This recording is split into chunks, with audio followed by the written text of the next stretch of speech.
বন্ধুরা, আমি পার্থ, আর সকলে আমাকে পিকে বলেই চেনেন।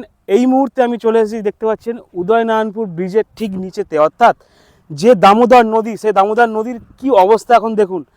এই মুহূর্তে আসার কারণ একটাই, শীতকাল পড়ে গেছে, আর শীতকাল মানে কিন্তু বাঙালি 25শে ডিসেম্বরের পর থেকে শুরু করে পিকনিক।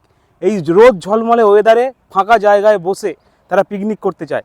আর এই উদয়নারায়ণপুর ব্রিজের নিচে আপনারা যে পিকনিক করবেন, তার জন্য কি কি গাইডলাইন্স আছে বা কিছু গাইডলাইন্স আছে কি না, সেই তথ্যই আজকে আপনাদেরকে তুলে ধরে দেবো।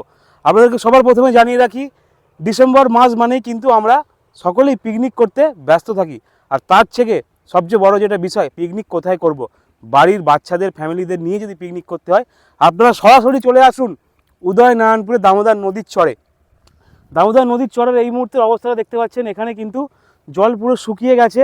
আর এই দামোদর নদী কিন্তু বর্ষাকালে আমাদের উদয়নারায়ণপুরবাসীর কাছে কিন্তু একটা দুঃখের কারণ হয়ে দাঁড়ায়। আবার সেই দামোদর নদী বর্ষা শেষ হলেই শীতকালেতে আনন্দের জায়গা হয়ে দাঁড়ায়। এখানে বহু মানুষজন আসেন পিকনিক করতে। এই যে গোটা এরিয়া দেখতে পাচ্ছেন, 25শে ডিসেম্বরের পর থেকে বা শীত পড়ার সঙ্গে সঙ্গেই কিন্তু পিকনিক শুরু হয়ে যাচ্ছে।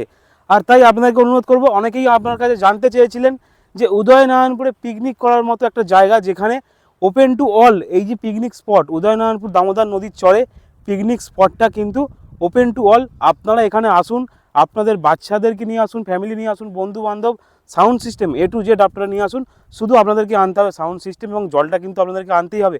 আর সকলের কাছে একটা রিকোয়েস্ট করব, যারা এখানে পিকনিক করতে আসবেন, যে আবর্জনা আপনারা ফেলবেন সেগুলো অবশ্যই একটু কুড়িয়ে রাখার জন্য অনুরোধ করব। আপনারা যত্রতত্র ছড়িয়ে ছিটিয়ে রাখবেন না, একটি জায়গা স্তূপ করে রাখবেন, না হলে কিন্তু ভবিষ্যতে আমাদেরই ক্ষতি।